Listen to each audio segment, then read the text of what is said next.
Fox News brought Kevin McCarthy on, and before they started asking him questions, or at some point during the interview, while he was there is the important part, they play this breakdown of pretty much what could keep him from being Speaker of the House. And I want to show it to you. It goes through very nicely all of the details of what's kind of being considered right now, what's the battle going on, and what could prevent Kevin McCarthy from being Speaker of the House, even if his party, even though his party will be in the majority. And it does come down to, as we've talked about, some of the more radical parts of the Republican Party are saying pretty much, in essence, that Kevin McCarthy is not MAGA or hardcore enough for them. And so they're not going to support his speakership. And what that could lead to is the Democratic Party. I don't think this will happen, but if the Republican Party keeps being divided on this, the Democratic Party could end up being the one deciding who the Speaker of the House is, which would be wild. But take a look at this and then watch how uncomfortable it is for Kevin McCarthy to watch a whole story being painted about how he might not be Speaker of the House, and then they flip the camera on him. McCarthy is with me here in Washington to talk about that and some other big stories in the news today. But first to senior correspondent Chad Pergram, live on Capitol Hill. Hi, Chad.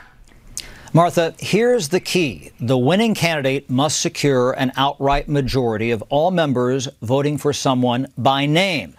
McCarthy opponents contend 20 members oppose his bid for Speaker.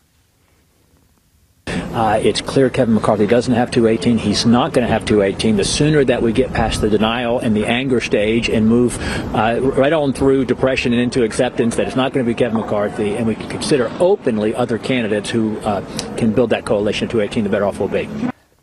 Let's run the math in a hypothetical scenario. The House starts with one vacancy. The GOP will have 222 members next year. So zero in on this, because I've talked a lot about Kevin McCarthy's speakership being in jeopardy, but have never gotten to the nitty-gritty of what's actually playing out behind the scenes and what's going to go down. And so this is a longer clip than I normally play during segments, but it does nicely lay all that out. So continue to tune in, and then again at the end, Kevin McCarthy responds in typical Kevin McCarthy fashion. If all 20 McCarthy opponents vote present, that means McCarthy only gets 202 votes. If all 212 Democrats vote for Hakeem Jeffries, he becomes Speaker. Jeffries secured an outright majority of all members who voted for someone by name. Now, it's unlikely that will happen. They call the roll alphabetically.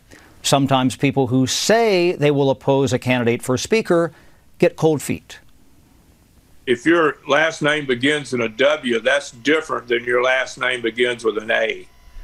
True. Because those guys that are in the front of the alphabet, they're walking the plank, and they don't know if W is going to stick with them or not. And so that's the problem that some of these guys have. We often say it's about the math, but this is about parliamentary algebra. You don't know the number needed until the vote is complete. It's not necessarily 218. Martha?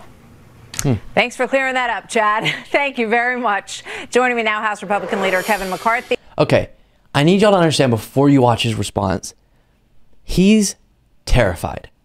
That's the truth. He has been fighting for years to be Speaker of the House. It's all been building up so that he could be Speaker of the House. All of his actions for that purpose. And now, because of a handful of people, he might lose it all. And it would have all been for nothing in his mind and the goals that he has set out. And so what you'll see here is complete fake confidence. And I'm sure you'll be able to pick up on that. Is here. So when Chad does that report and he runs that math and he talks about Hakeem Jeffries becoming the Speaker of the House, what's going on? Are you getting butterflies over there? No, we will get there. Look, we had our primary where Handy Biggs ran against me just a couple weeks ago, and we won 85% of the vote. I think what's happening right now is negotiations, that people want to see certain changes, and we're working through that. And we'll get there. I mean, think for one moment, especially from a Republican Party. In the last two cycles, the Senate has lost seats, the governors have lost seats, the president lost seats. The only entity to win has been the House. Our goal was to stop Biden's agenda, win the majority, and fire Nancy Pelosi. We did all three of those. We have to come together as one because it's a small majority. So that's another thing that he's been doing, which is a little bit funny. framing the last midterm election from the perspective of the House of Representatives as this is exactly what we were pursuing and what we got. We wanted to get a majority, and we got a majority. That's the only story, because we know he was expecting, you saw statement after statement, 30-seat majority, 40, a huge win. And he got just a few seats that pushed him over the edge, which is going to make it incredibly hard for him to govern or do political stunts, more like. And the people he'll be beholden to are the most radical ones. It'll be the Marjorie Greens, it'll be the Lauren Boeberts, it'll be the Andy Biggs, Jim Jordans, who are Matt Gaetz, sorry, they should now keep popping in my head, who will use the fact that he needs pretty much every single vote to do any of these things to leverage their own power and get more radical things in the public discourse. So it's going to be fascinating to watch. Of course, the coolest, most outrageously great outcome would be the Republican Party can't get it together on the day of the vote, and the Democrats get to pick the speaker, which would be Hakeem Jeffries. I see that not happening because even the most radical Republicans would probably rather Kevin McCarthy than losing the power in that sense. But they also are a little bit of a, unexpected variable. And I think if there was going to be a time where party members within a party during a vote like this sabotage their own party, it would be the House Freedom Caucus, who is just completely concerned with the political stunts and all of this. But we will be covering it, and it's very fun to watch.